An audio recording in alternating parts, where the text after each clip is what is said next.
Hello, good evening. मैं हूं आलिया और आप देख रहे हैं Breaking Barriers with Alia Shah. क्या अफ़गानिस्तान में एक मरतबा फिर अफ़गान तालिबान का कंट्रोल होने जा रहा है? क्या ये एक बार फिर तालिबान राइज़ है? क्या तालिबान अफ़गानिस्तान पर कब्ज़ा करने लगे हैं? अगर कोई ऐसा सोच रहा है कि नहीं ऐसा मुमकिन नहीं, तो वो दीवाने का ख्वाब देख रहा है। इसकी वजह यह है कि ये ना सिर्फ मुमकिन हो चुका है बल्कि ये वक्त से पहले मुमकिन होता हुआ नज़र आ रहा है। अगर हम सिर्फ पिछले 1 महीने या 4 हफ्तों की बात कर लें तो अफ़गानिस्तान में जो हालात हैं उन पे ज़रा नज़र डाल लेते हैं। पिछले 4 हफ्तों के दौरान तकरीबन 26 आउटपोस्ट और बेसिस ऐसी हैं जो कि Afghan security forces, government officials की जानिब से अफ़गान तालिबान के सामने सरेंडर कर दी गई हैं। 26 आउटपोस्ट बेसिस तालिबान के सामने सरेंडर कर दी गई। यही नहीं, इसके अलावा भी बड़ी तादाद बेसिस की तालिबान के सामने सरेंडर करती चली जा रही है। जो फोर्सेस है वो सरेंडर करती चली जा रही हैं। तालिबान आगे से आगे बढ़ रहे हैं और बहुत सी जगहों पर कब्ज़ा कर रहे हैं। इसके लिए अफ़गानिस्तान में तालिबान ने एक स्ट्रेटजी भी बनाई है, उस पर भी बात कर लेते हैं आज। वो स्ट्रेटजी ये है कि सिर्फ यही नहीं कि वो ताकत के बलबूते पर आगे बढ़ रहे हैं और बेसिस पर कब्ज़ा कर रहे हैं, बल्कि इसके साथ साथ उन्होंने जो इन्फ्लुएंशियल एल्डर विलेजर्स हैं उनको अपने साथ मिलाया है और उनके थ्रू वो अफ़गान सिक्योरिटी फोर्सेस और जो गवर्नमेंट ऑफिशल्स हैं उनको ये इंसिस्ट कर रहे हैं, उनको ये बता रहे हैं, उनके सामने ये प्रोपेगेंडा कर रहे हैं कि आपको तालिबान का साथ देना चाहिए। अच्छा, ये बात अगर सिर्फ प्रोपेगेंडे तक रहती, सिर्फ ये एक इंसिस्ट करने तक रहती तो बात ठीक थी। सिर्फ यही नहीं है बल्कि उनको ये भी कहा जा रहा है, डराया धमकाया जा रहा है और ये कहा जा रहा है कि तुम्हारे पास अब कोई और है नहीं, चॉइस नहीं है, या तो तुम्हें तालिबान का साथ देना है या फिर मरने के लिए तैयार हो जाओ। और कहा जा रहा है कि इसी बिना पर डर के मारे लोग दोबारा से तालिबान का साथ दे रहे हैं। ये सब कुछ वही है जो कुछ अर्सा पहले भी ऐसा ही हुआ करता था। हम जानते हैं कि जब वहाँ पर तालिबान ने कब्ज़ा कर लिया था। इसके अलावा अफ़गानिस्तान के हालात में पिछले चंद महीनों में ये हुआ है कि बेसिस तो बहुत बड़ी तादाद में सरेंडर हो रही हैं और उनको दी जा रही हैं।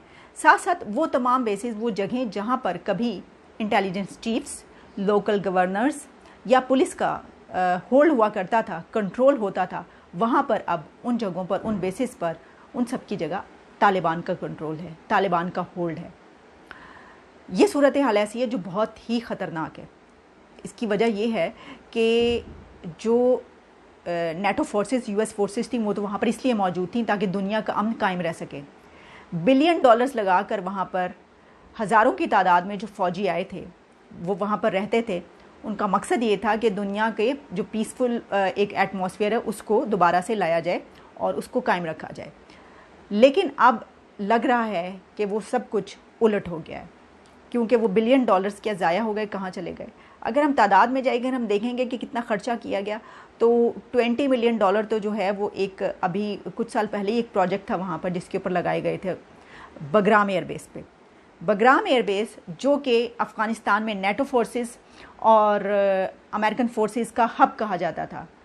32 एकड़ से ज़्यादा जगह पर ये शहर फैला हुआ था। बगराम एयरबेस जो कि काबुल से तकरीबन शायद 1 घंटे की ड्राइव पर यह जगह थी, जो इसको के एक शेल्टर किया हुआ था, जिसको एक पूरा सेफ सिटी था, जिसके गिर्द एक पूरी बाउंड्री वॉल की तरह से जो है उसको सेफ बनाया गया था। और उसके अंदर रनवेज थे, बहुत बड़ी तादाद में असलहा था, एयरक्राफ्ट्स, F-16, और उसके लिए जो है इन तमाम जो एक्टिविटीज़ होती हैं, जंगी एक्टिविटीज़, इनके लिए अलग से जगह थी। एक ऐसा सिटी था जहाँ पर बड़े बड़े ब्रांड से लेकर बर्गर किंग, सबवे, पिज़्ज़ा हट, ये सब मौजूद थी, जहाँ पर फ़ौजी जाते थे और खुद से जो है बिल्कुल इस तरह एंजॉय किया करते थे जिस तरह वो अपने मुल्कों में ऐसी जगहों पर जाकर फूड लेते हैं, खाते हैं। वहाँ पर स्पा मौजूद थे, ब्यूटी पार्लर्स मौजूद थे, जहाँ पर बड़ी तादाद में लड़कियाँ भी वहाँ पर एम्प्लॉइज़ थीं, जो कि उनको जो है वो जो भी मसलन ये कि बाल काटने या वट जो भी उनको जो है वो सहूलत है वो उनको वहाँ पर फराहम करनी है। एक ऐसा शहर था जहाँ पर इस हद तक ऐसा लगता था कि ये बिल्कुल अमेरिका की तर्ज पर बनाया गया है कि एक बोर्ड भी लगाया गया था जिसके ऊपर बाकायदा कैलिफोर्निया लिखा हुआ था, कि जैसे ये कैलिफोर्निया की स्टेट है। सिर्फ एक यही बोर्ड नहीं था, बल्कि एक बोर्ड और भी वहाँ पर बहुत बड़ा लगा हुआ था जिसके ऊपर लिखा था कि अमेरिका को कभी शिकस्त नहीं दी जा सकती। वो बोर्ड भी अब उतर गया है।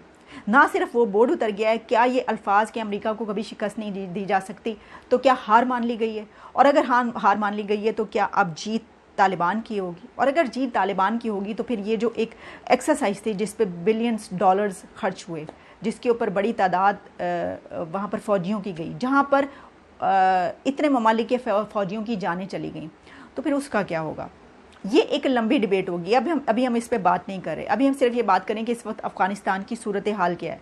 आप जानते हैं कि बगराम एयरबेस पर जेल भी मौजूद थी और वहाँ पर कई मरतबा ऐसे केसेस भी हुए, ऐसे वाक़यात सामने आए जहाँ पर ये कहा जाता था कि वहाँ पे जो फ़ौजी जो कैदी मौजूद हैं उनके साथ अच्छा सलूक नहीं किया जा सकता। इसके बहुत बड़े केसेस भी आए थे सामने, वाक़यात हुए थे, फुटेजेस भी आई थी। उसके अलावा फ़र्ज़ कीजिए अगर बगराम एयरबेस पर तालिबान का कब्ज़ा हो जाता है तो फिर क्या होगा?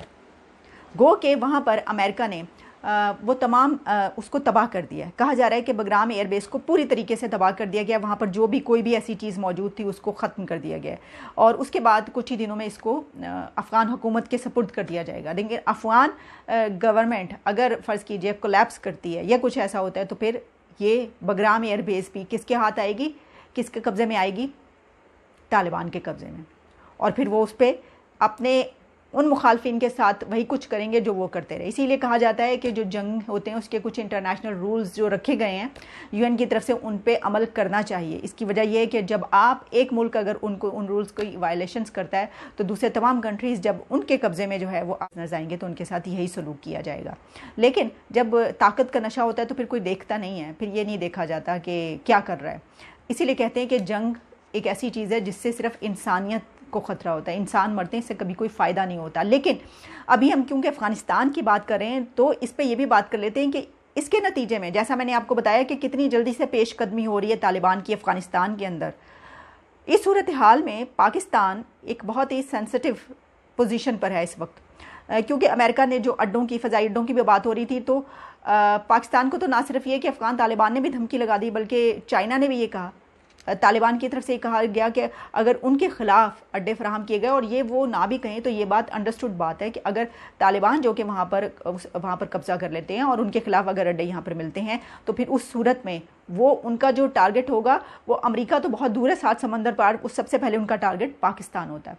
और पाकिस्तान जो कि इस सिचुएशन से पहले भी निमट चुका है, जो पाकिस्तान में तालिबान की जब हुकूमत थी अफ़गानिस्तान पर और जब उनसे लड़ाई चल रही थी तो उस वक्त वहाँ से इतनी बड़ी तादाद में जो दहशतगर्द पाकिस्तान आते थे उनके लिए कई एक ऑपरेशंस किए गए। ऑपरेशन राह रास्त से लेकर राह निजात और ज़रबे अज़्ब, इतने ऑपरेशंस किए गए जिसमें फ़ौजियों की जानें गई, जिसमें पाकिस्तानियों की जानें गई, और बड़ी मुश्किल से एक पीसफुल जो एटमॉस्फेयर था वो पाकिस्तानियों को नसीब हुआ।